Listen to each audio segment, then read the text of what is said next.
उमा कहूं मैं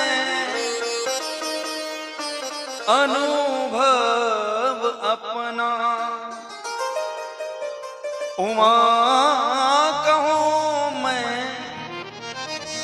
अनुभव अपना। और हरि नाम सत हरि भजन, सत हरि भजन जगत सब सपना। ऐसे एक ज्ञानी थे जिसका नाम था श्री हरिराम व्यास जी। क्या नाम था? हरिराम। झांसी का नाम सुने? झांसी में रहते थे।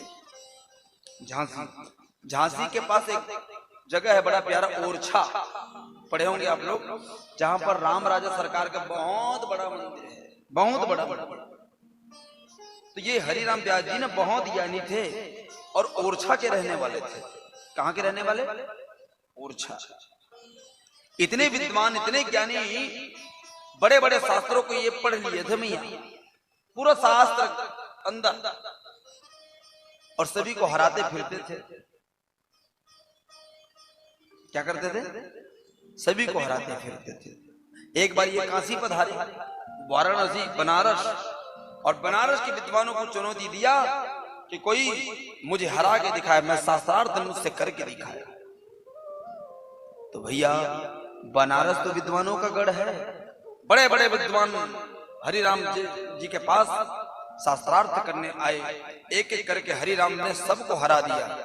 2-4 बचे वो भाग गए, आओ आओ शास्त्रार्थ करो, क्योंकि बहुत बड़े ज्ञानी थे लेकिन ज्ञान का घमंड था, सबको हराते थे। 2-4 लोग भाग गए, वो भगवान शिव के पास पहुंचे। भगवान शिव को प्रणाम करके कहा, हे भूत भावन भोले बाबा, पता नहीं कहां से एक विद्वान आया है हरिराम नाम का, और वाराणसी के सभी ब्राह्मणों को वो पराजित कर रहा है, हरा रहा है। हे नाथ, अगर सब लोग हार जाएंगे तो बनारस का नाक कट जाएगा, क्योंकि बनारस विद्वानों की गढ़ है। तो हे भोले बाबा, कुछ ऐसा चमत्कार करो कि हरिराम जी की बुद्धि ठीक हो जाए। भगवान शिव ने कहा, ठीक है, हम कुछ करते हैं। और भगवान शिव दूसरे दिन जहां हरिराम जी रुके थे ना, जिस झोपड़ी में, वहीं भगवान शिव एक ब्राह्मण बालक बन करके, गरीब बालक बन करके गए मिलने। तो हरिराम जी के 2 चेले थे, ध्यान देना, कितने चेले? 2 चेले। हाँ, बहुत ध्यान से सुनिए। भगवान शिव ब्राह्मण बालक बन करके हरिराम से मिलने गए सुबह।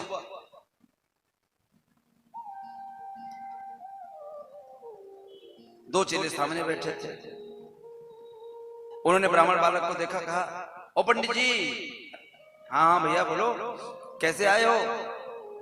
बोले हरिराम जी से मिलना था। अच्छा, हरिराम जी चंदन लगा रहे थे उस समय ऐसे हमारे जैसे। अच्छा, हरिराम जी की जवाब बताओ, हम मिलने आए हैं। जाकर के बताया कि कोई पंडित ब्राह्मण बालक आया है मिलने आपसे।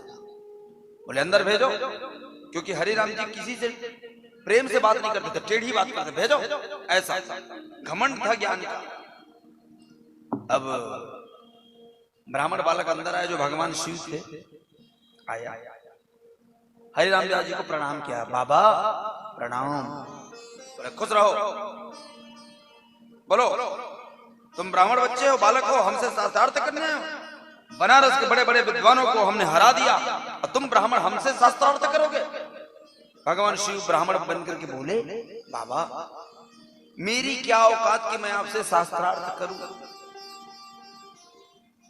मेरी क्या औकात, मैं नहीं कर सकता। फिर क्यों आए हो?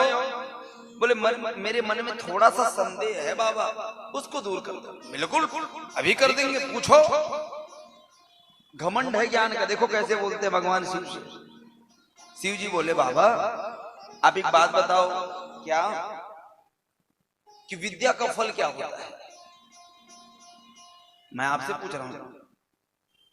भगवान शिव ने हरिराम जी से पूछा, मैं आपसे पूछता हूं विद्या का फल क्या? हरिराम व्यास जी से पूछा गया, हरिराम व्यास जी ने तुरंत उत्तर दिया, क्योंकि ज्ञानी थे। अरे ब्राह्मण बालक, विद्या का फल है विवेक की प्राप्ति। विवेक मतलब बुद्धि। वाह, जय हो हरिराम व्यास जी, आपकी जय हो। बस आप छोटी सी बात और है, ये भी बता दो कि विवेक से क्या होता है, ये दूसरा प्रश्न। हरिराम व्यास जी ने तुरंत उत्तर दिया, विवेक से होता है सत और असत का ज्ञान। वाह वाह, जय हो हरिराम व्यास जी, आपकी जय हो। आप ये भी बताओ कि सत और असत के ज्ञान से क्या होता है, ये तीसरा प्रश्न था। ऐसे हरिराम व्यास जी ने कहा, सत और असत का ज्ञान हो जाए पंडित जी तो अच्छाई और बुराई का ज्ञान हो जाता है। तो फिर जो भगवान शिव से वो बोले, वाह बाबा तुम्हारी जय हो। अब ये भी बताओ सत और असत के ज्ञान से क्या होता है, चौथा प्रश्न। हरिराम व्यास जी ने तुरंत उत्तर दिया कि सत और असत के ज्ञान हो जाए पंडित तो सत को स्वीकार करना चाहिए और असत्य को ठोकर मारना चाहिए, अच्छाई को ग्रहण करें, बुराई को त्याग दें। अब भगवान शिव की वाणी यही पर चालू होती है, कहे क्या हरिराम व्यास जी तुम्हें विद्या का फल विवेक की प्राप्ति हो चुकी है, और विवेक प्राप्त करने के बाद क्या तुम सत और असत के ज्ञान से परिचित हो चुके हो, और सत्य और असत्य के ज्ञान से परिचित होने के बाद क्या तुमने सत्य को स्वीकार करके असत्य को ठुकरा दिया?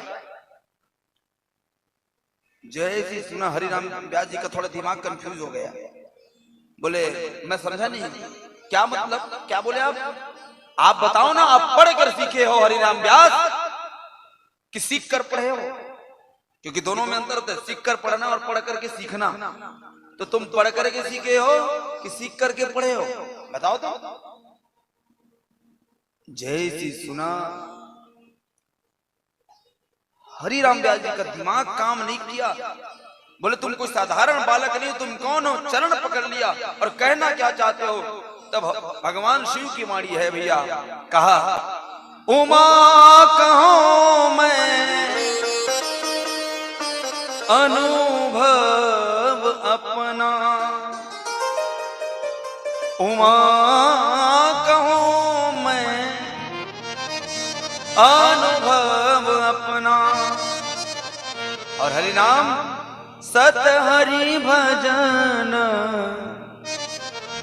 सत हरि भजन जगत सब सपना। हरिराम व्यास मैं तुमसे बस यही कह रहा हूं, क्यों तुम ब्राह्मणों को दिल दुखाते फिरते हो, क्यों तुम शास्त्रार्थ करते घूमते रहते हो? तुम्हें पता भी है तुमने कितने ब्राह्मणों का दिल दुखाया? तुम्हें शर्म नहीं आती? इतना डांट लगाया भगवान शिव ने, होश ठिकाने आ गए, चरण को पकड़ लिया। तुम कौन हो? कौन ब्राह्मण हो? तुम कोई साधारण बालक नहीं हो, तुम कौन हो? जल्दी बताओ, मैं पैर छोड़ूंगा नहीं, मुझे क्षमा करो। जैसे कहा उसी समय भगवान शिव डमरू बजाते और त्रिशूल धारण करके हरिराम व्यास जी के सामने प्रकट हो गए। जैसे भगवान शिव को देखा आंख सजल हो गए, रोने लगे हरिराम व्यास। बोले ये रोना धोना बंद करो और एक काम करो, हरिराम व्यास तुम्हारा जन्म शास्त्रार्थ करने के लिए नहीं, तुम्हारा जन्म तो भक्ति करने के लिए मिला है। अगर तुम्हें इतना ज्ञान मिला है, उस ज्ञान की सार्थकता तो भगवान की भजन में, भगवान की भक्ति में है, तब तुम्हारा ज्ञान सार्थक है। और तुम जो है सबको दिल दुखाते फिरते, तुम्हें शर्म नहीं आती? जाओ हरिराम व्यास, तुम भगवान की परम प्रिय सखी हो, क्योंकि भगवान की दो सखियां हैं, राधा जी की दो सखियां, एक ललिता और एक विशाखा। और ये जो विशाखा सखी है ना, यही कलयुग में हरिराम व्यास जी का अवतार है। और जो ललिता सखी के अवतार थे वो अनन्य नेपति स्वामी श्री हरिदास जी महाराज, ये ललिता सखी के अवतार है। हरिराम व्यास जी विशाखा और हरिदास जी ललिता सखी के अवतार है। जाओ हरिराम भगवान का भजन करो। ऐसा ज्ञान दिया, उसी समय अपने घर नहीं गए, इनकी शादी भी हो गई थी, बाल बच्चे भी थे, परिवार बहुत बड़ा, ओरछा के रहने वाले थे, घर नहीं गए, सीधा वृंदावन। कहां पहुंचे? वृंदावन। और वृंदावन में दो की शरण लिया, एक श्री हित हरिवंश जी महाराज और दूसरा श्री हरिदास जी महाराज, ये दो की सानिध्य मिला। और इतना भजन किया कि कभी घर नहीं गए, घर वाले ढूंढते ढूंढते इनको वृंदावन में पूछते पूछते पहुंचे। क्यों? क्योंकि हरिराम व्यास जी कई साल हो गए घर नहीं गए, पत्नी अकेले बैठी है। जैसे आप लोग कहीं चले जाओगे, 2-4 दिन में आ जाओगे तब तो ठीक, और 1-2 साल लगाओगे घर वाले ढूंढेंगे ना तुम्हें, क्यों? ऐसी घर वाले ढूंढते ढूंढते वृंदावन पहुंचे। जैसे हरिराम व्यास जी को पता चला कि मुझे मेरे परिवार वाले लेने आए हैं, तुरंत वहीं पर काली था ना, काला काल, उसको पूरा पोत लिया। क्या किया? लोगों ने कहा, उनके परिवार वाले हाथ पकड़ के रखे, बोले हरिराम तुम कई साल बाद मिले हो और तुमने ये चेहरे पे, तुम तो इतने गोरे हो, काला क्यों किया चेहरे को? तो हरिराम व्यास जी ने इतना सुंदर उत्तर दिया, कहा भैया मुझे वृंदावन से अगाध प्रेम हो चुका है, और जो व्यक्ति वृंदावन को छोड़कर जाता है उसका मुंह तो पहले से ही काला हो जाता है, इसलिए भैया यहाँ जाने से पहले ही मैंने अपने चेहरे को क्या किया? काला। बोले चलो तुम्हारी पत्नी इंतजार के लिए। बोले मैं नहीं जाऊंगा, तुम्हें तो चलना पड़ेगा। हरिराम दास के जैसे हाथ को पकड़ा, हाथ को छुड़ा करके वृंदावन के पेड़ की तरफ भागे। कहीं मुझे पेड़ रोक ले, कोई लता, कोई पता, कोई तो रोको मुझे। दौड़ गए, पीछे पीछे परिवार वाले हरिराम जी के पीछे पीछे, आगे आगे हरिराम व्यास जी दौड़ रहे हैं। मुझे घर नहीं जाना, मुझे वृंदावन में ही रहना है, ब्रजवास में ही रहना, मुझे ब्रजवास करना है। परिवार वाले दौड़ पड़े, तुझे छोड़ेंगे नहीं, तुझे घर लेके जाएंगे। भगवान की जो मंदिर है मैया बांके बिहारी, वहां 5 प्रकार से भोग लगता है। कितने प्रकार से? 5। बाल भोग सुबह लगता है, बाल भोग, फिर उत्थापन, फिर शयन भोग, फिर राज भोग। ये भगवान की भोग है। रात में सोने के समय भगवान को 2 लड्डू चढ़ाया जाता है, आज भी शयन भोग में। और प्रातः काल में कड़ी की पकौड़ी आज भी बनती है। हरिराम व्यास जी दौड़ पड़े भगवान के मंदिर के, क्योंकि रोज प्रसाद लेते थे ना, दौड़ पड़े प्रसाद के लिए। तभी क्या देखा, उनको जाने में लेट हो गया तो दरवाजा बंद हो गया था, भगवान का पट बंद हो गया था, प्रसाद बढ़ चुका था। बगल में कोई पंडा पुजारी भी नहीं था। एक मैतरानी, मैतरानी मतलब झाड़ू लगाने वाली, उसको कहते हैं मैतरानी। क्या कहते हैं? हाँ। अब मैतरानी झाड़ू लगा रही थी, उस हरिराम व्यास जी दौड़े और मैतरानी से कहा, ओ मैतरानी मैया। बोले हाँ बाबा प्रणाम। बोले खुश रहो भैया, खुश रहो बहन। ये तुम्हारे हाथ में क्या है? बोले कड़ी की पकौड़ी है। जैसे ही देखा हरिराम व्यास जी ने 2 कड़ी की पकौड़ी। कितने? 2।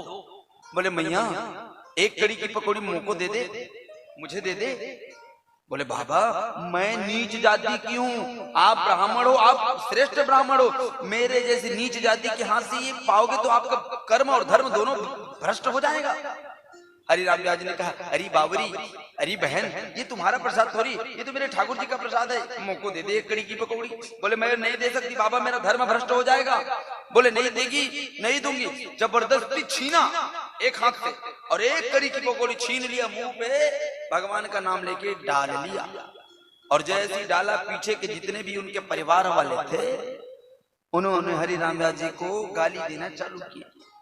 अरे ये हमारे किसी काम का नहीं है, ये ब्राह्मण योनि में भले ही आया पर इसका धर्म भ्रष्ट, कर्म भ्रष्ट हो गया। एक नीच मैतरानी के हाथ से इसने ये खा लिया, ये हमारी बिरादरी में, हमारी जाति में रहने योग्य नहीं है, इसको जात से बहिष्कृत किया जाए और इसको हम नहीं अपनाएंगे कह करके उसी समय परिवार वाले हरिराम जी को छोड़ करके चले गए।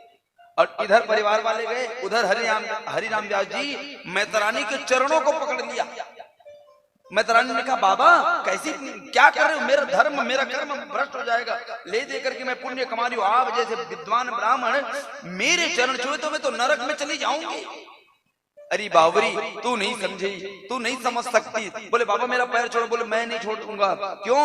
बोले अरे बावरी तूने मुझ पर इतना बड़ा उपकार किया। बोले कौन सा उपकार बाबा? बोले मैं चाहता था कि मुझे ब्रजवास मिले, लेकिन मेरे चाहने से कुछ नहीं हुआ, जो मैं चाहा वो नहीं हुआ, जो काम मेरे से नहीं हुआ, आज तेरे हाथों की कड़ी की पकौड़ी ने मुझे ब्रजवास दिला दिया। इसलिए भैया तुम्हारे चरण साधारण नहीं है, मुझे ब्रजवास दिला दिया, इससे बड़ी क्या बात।